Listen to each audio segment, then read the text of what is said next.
Friends, welcome to my channel. હું ભાવના લદાવાલા. આજે તમારા માટે લાવી છું રોઝ પેટલ અને ડ્રાય ફ્રૂટની ચીક્કી. એના માટે તમને સામગ્રી કહી દઉં. આ ડ્રાય ફ્રૂટ સમારેલા છે, એમાં કાજુ, બદામ ને પિસ્તા લીધા છે.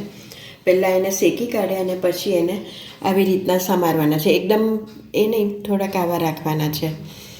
પછી 1 વાટકી ડ્રાય ફ્રૂટ છે, તો 1 વાટકી ખાંડ, 1 ચમચી ઘી, આ રોઝ પેટલ છે અને આ એલચી છે.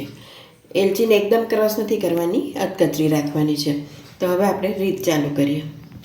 સૌથી પહેલાં આપણે આ 1 વાટકી ખાંડ છે એને આવી રીતના સ્પ્રેડ કરી દેવાની છે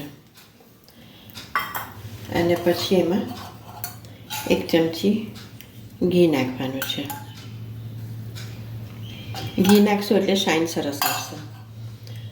હવે એને હલાવવાનું નથી, આવી જ રીતના એ કરવાનું છે અને તમારે મીડિયમ ગેસ ઉપર આવી રીતના ધીમા તાપે રહેવા દેવાનું છે.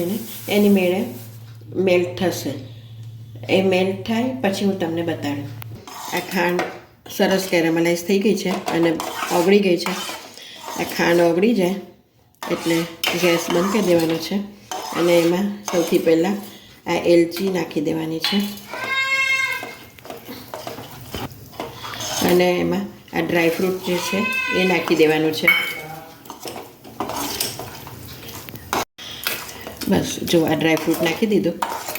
હવે એને સરસ મિક્સ થઈ જાય પછી આ જુઓ, મેં વેલણ અને પ્લાસ્ટિક બંને ઉપર ઘી લગાડી દીધું છે અને ફટાફટ આ જે ચીક્કી છે એને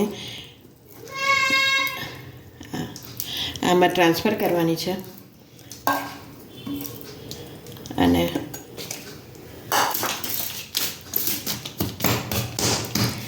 એને જલ્દી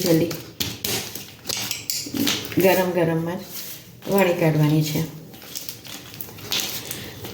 આ વણાઈ જાય એટલે ઉપર એમાં રોઝ પેટલ ભભરાવાની છે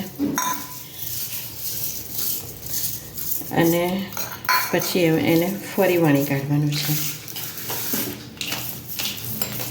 રોઝ પેટલને લીધે તમારી ચીક્કીમાં બહુ જ સરસ સુગંધ આવે છે. એટલે બસ આ જલ્દી તમારે જેટલી પાતળી વણાય એટલી વણી કાઢવાની છે. પછી હું તમને બતાડું. જુઓ, આ ડ્રાય ફ્રૂટ રોઝ પેટલ નાખીને વણી કાઢી હતી. પછી એને ગરમમાં જ આવી રીતના કાપા પાડી દેવાના છે. એ કાપા પાડીને પછી ઠંડી પડે પછી એ તમને કેમને ઉખાડવાની એ બતાડું. જુઓ, આ ઠરી ગઈ છે. પછી આવી રીતના આપણે જે કાપા પાડ્યા છે એમાં આમ કરીને ટુકડા કરી લેવાના છે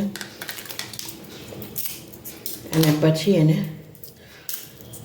ડબ્બામાં એરટાઈટ કન્ટેનરમાં ભરી દેશો તો ઘણા વખત સુધી એવી જ રહેશે અને બધાને બહુ જ ગમશે. તો તમે આ નક્કી ટ્રાય કરજો, ડ્રાય ફ્રૂટ રોઝ પેટલ ચીક્કી.